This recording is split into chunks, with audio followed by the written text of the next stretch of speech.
Eating Insects Athens 2018 Conference, History, Commercialization, and Cooking.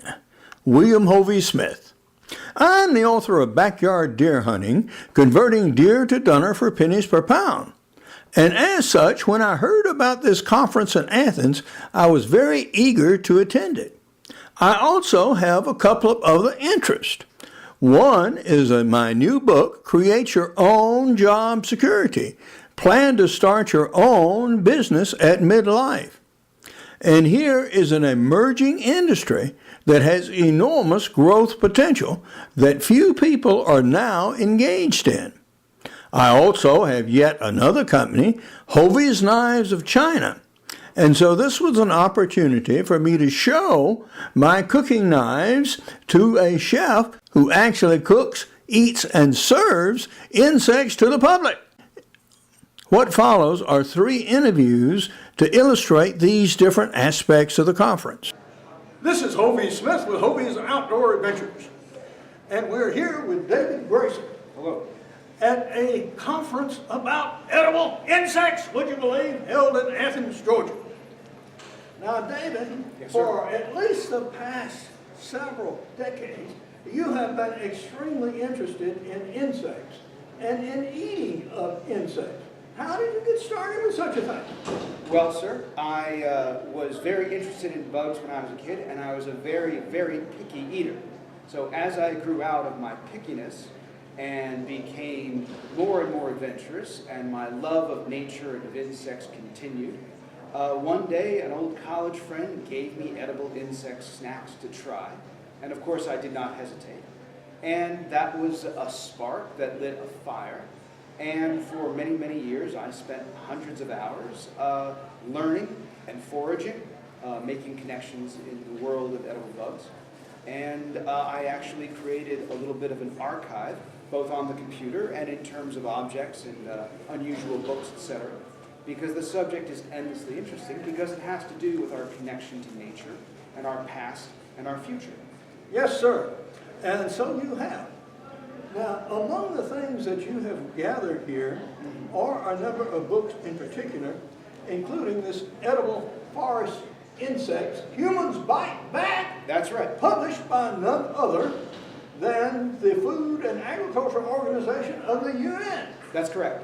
Now, it's worth noting that the FAO, arm of the UN, has had several controversial and provocative reports about the importance of insects in terms of their nutrition, how easy they are to farm, and how important they've been culturally. This conference was in 2008 in Thailand, and like the other publications and statements that the FAO has done, each time there has been a certain amount of backlash in the media and in concerned citizens talking about, what do you mean we should be eating insects? This conference was really simply observing how important insects have been to many, many millions of people in various countries in the world. The conference was in February 2008, so therefore a little more than 10 years ago, and I myself spoke at the conference. Yes, sir. Yes. Now, of course, we have the mention of eating insects in the Bible. Yes, Genesis, that's right. Which most Western cultures are familiar with. That's right. And Leviticus as well. Native Americans, yes, consumed insects. That's right. And here in the Southeast, we have no small number of insects. That's right. Are many of these edible? Oh yes, quite a few, including several that are agricultural pests. So what's interesting is that not only could we be eating the pests that are eating our crops and therefore getting more food and getting more crops, but in many cases the insects that are eating our crops are more nutritious than the actual crops themselves. So in a way, protecting the plants by killing off the insects means that we're actually getting rid of the more nutritious food, whereas we could be eating both instead of poisoning both. Yes. Well, assuming that you could find a source of non-poison insects, yes, meaning they hadn't been dusted with commercial pesticides. Yes.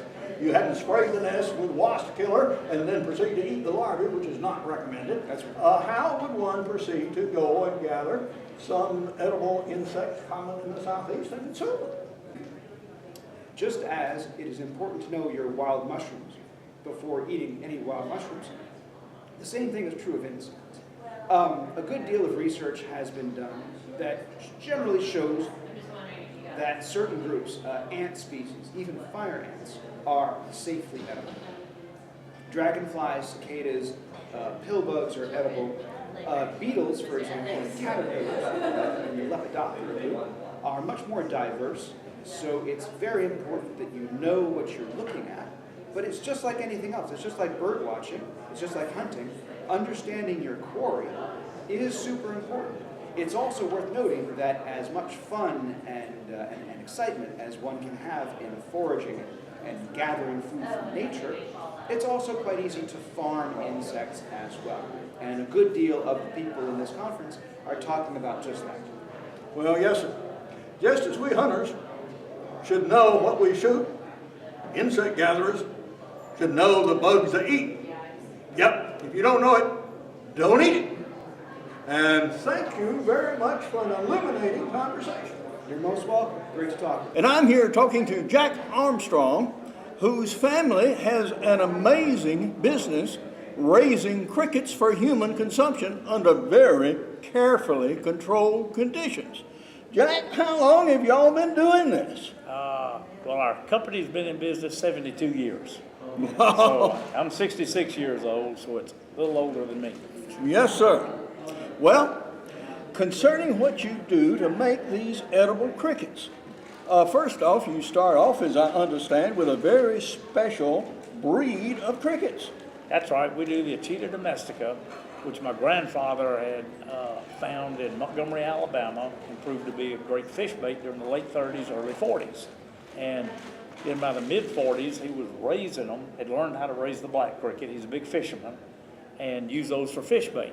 And that took a lot of time going out and catching your fish bait. So he started, when he found out how to raise the black cricket, he went to Montgomery and got some of the Cheetah domestica and started raising those for his own fish bait. Yes, sir. Now, about those particular crickets, they differ from the black cricket in several important aspects. And what are those?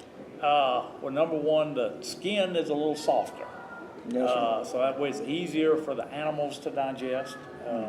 Coloration for fish bait, the coloration of them was much better for fish bait and the odor that they produce. Yes, sir. Now, about raising the little creatures themselves, you raise them, of course, by the hundreds of thousands. An hour.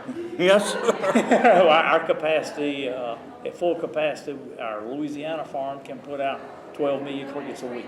Wow, that is an amazing number of creatures of any sort.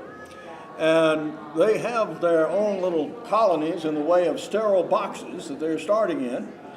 And they're fed very high quality food all the way through their lives. And where does your food source come from?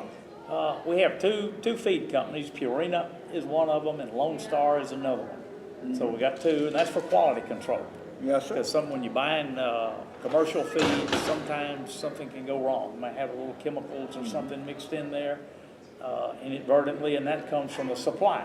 Yes, sir. So we can detect real quick.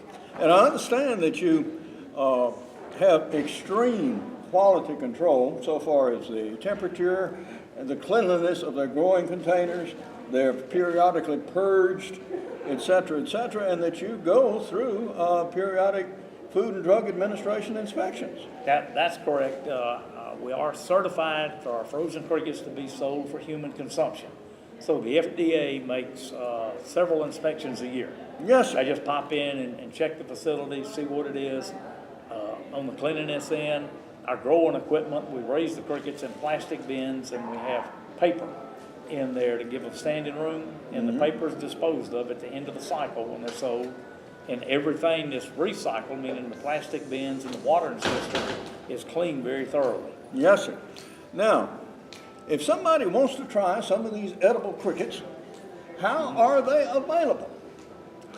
Well, there's a number of companies that are making them. The Hot Licks is one of them. They've been making for maybe 20 years. When I say making them, they'll dry roast the crickets, dip them in chocolate, or put them in suckers and things like that. Can do them. They dry roast some and just put them in packages.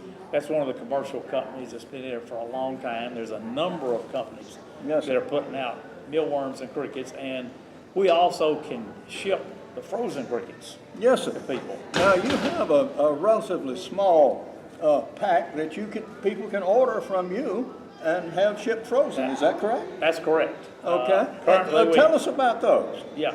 Currently, the way we're doing our frozen crickets, and like I said, that gets very thorough inspections with the FDA. We have them in 4-pound packs. It's like Ziploc bags we put them in, and then we freeze them.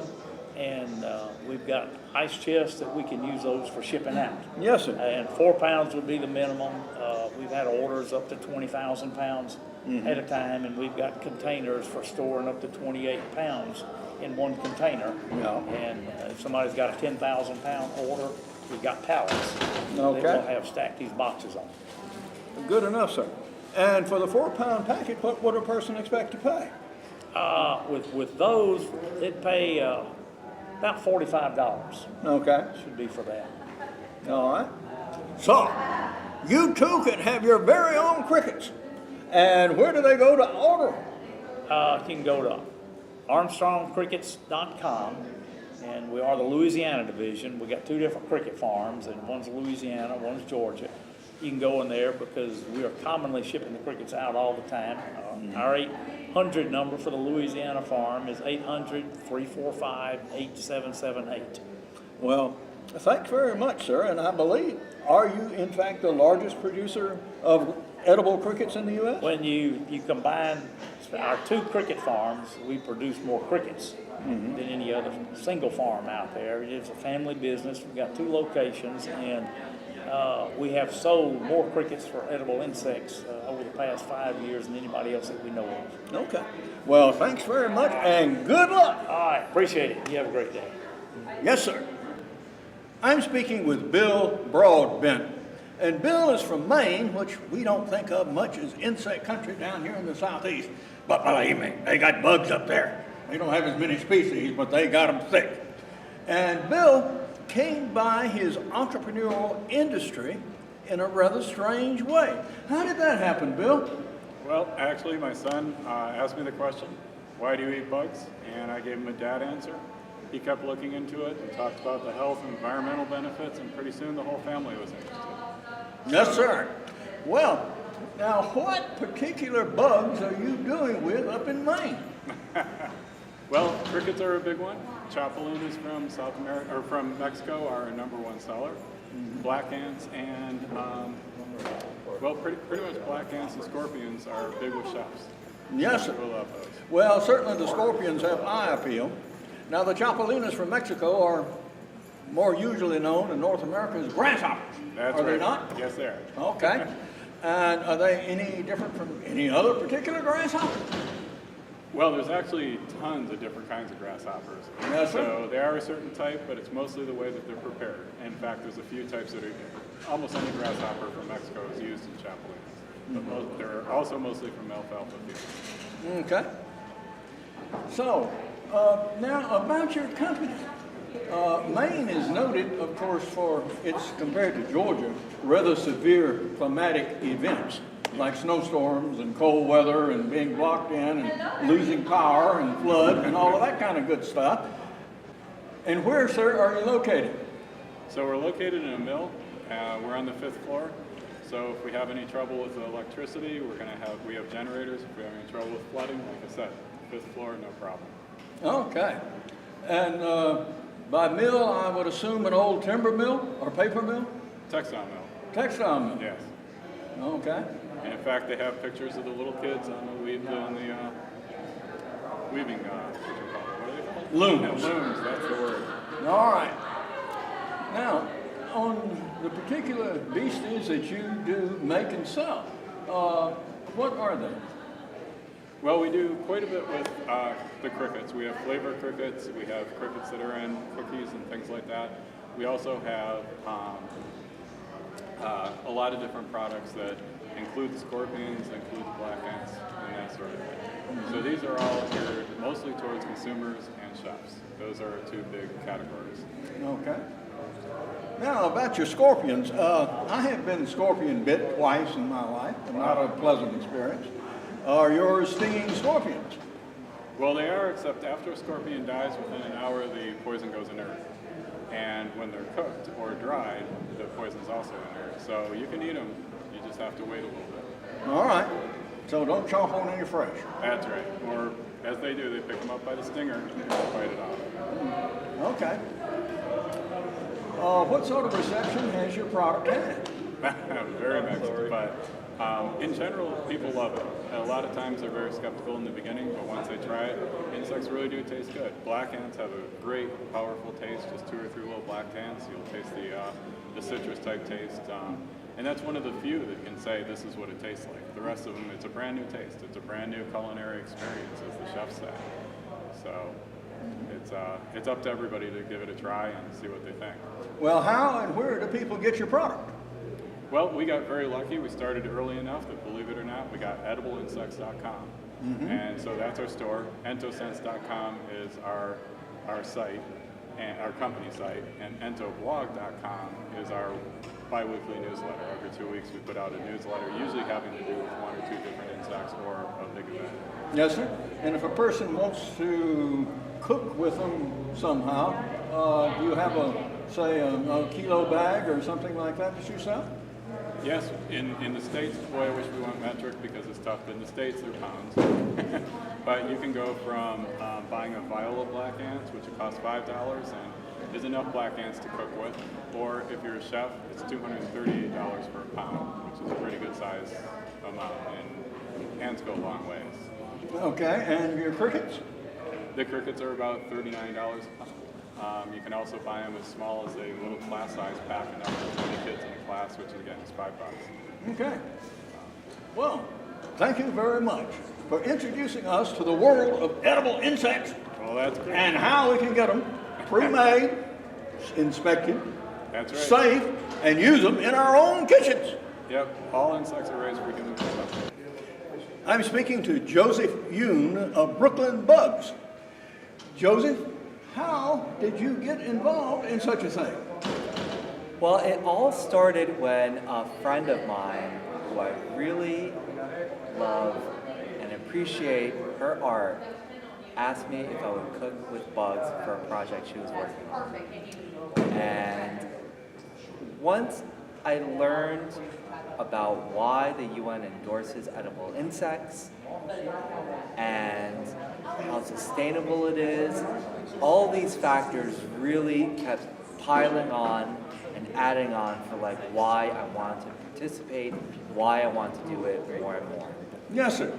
Well, what is Brooklyn Bugs? Is it actually a storefront restaurant in Brooklyn? No. Brooklyn Bugs is an organization that works to raise awareness and appreciation for edible insects, and we have a really creative, fun, and delicious programming that works towards our cause. And we also really actively work to build a community for the industry and working as an advocate. And in doing so, we hope to get the right policymakers to create the proper legislation to help fund the academics that do the research for the information that we need that will further help us to pitch the legislators. So we're really working as an advocate, and in theory, but in practice, we do it by cooking the food, hosting events, hosting children's events, and really trying to be an active part of this Ento community. Yes, sir. Now, for people who want more information, how do they contact you? Well, I am very accessible through social media and on the website, brooklynbugs.com, @brooklynbugs, and yeah, that is me. Okay. And you're here at this conference in Athens, Georgia. Yes. And one of the major movers and shakers in it, by the way, it's good to see you. Oh, well, thank you. How long have you been involved with these now international organizations having to do with the promotion of edible insects? Well, interestingly, I am a newcomer to this, in this field, because my first event was Cinco de Mayo last year. Okay. So that's only like about a year and a few months ago. And then if you consider Brooklyn Bugs, the festival that was over Labor Day weekend last year, where it really cemented my work and my commitment to do this.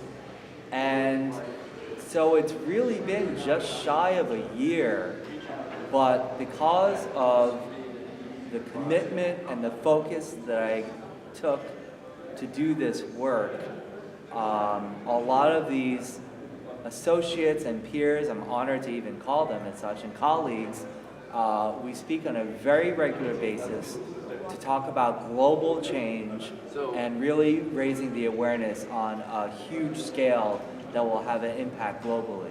Well, certainly what you might have lost in longevity, you have more than compensated for in enthusiasm Well, thank you, sir. and drive. You have done I that, sir. appreciate that. Thank Now, you for, yeah. Are you a professional cook? I am. I have a company, Yummy Eats, for almost 8 years now. And that is what I have done as a profession. And so it's interesting entering the Ento cuisine and Ento world from a culinary background, because I feel like a lot of people that enter entomology, they may come from an academic or scientific background, and then try to apply a little bit of cooking into that. Yes, sir. But for me, starting from a culinary background and then applying my culinary acumen into what is a fascinating field of new ingredients and possibilities, it's allowed me to expand the potential, I feel, with the creativity that I'm able to lend and try to really create delicious and new cuisine with these new ingredients. Yes, sir. Well, speaking of new, Okay. let me show you something new. All right. These are knives of my own design based on ancient Chinese patterns from 3,000 years ago, the Chinese Bronze Age. Now, in ancient China, bronze was a very scarce and valuable material, so a knife had to do more than just merely cut. The end is truncated flat. It's a scraper. This scallop here allows you to take the blade and do very intricate cutting and tracery. The flat blade, particularly on the larger models, allows you to actually pick up and serve with it, in the sense of a more standard Chinese knife. This oval is non-slip in the hand. You can dip your hand in grease and come out, and this knife will not slip because it's mechanically grasped in the palm.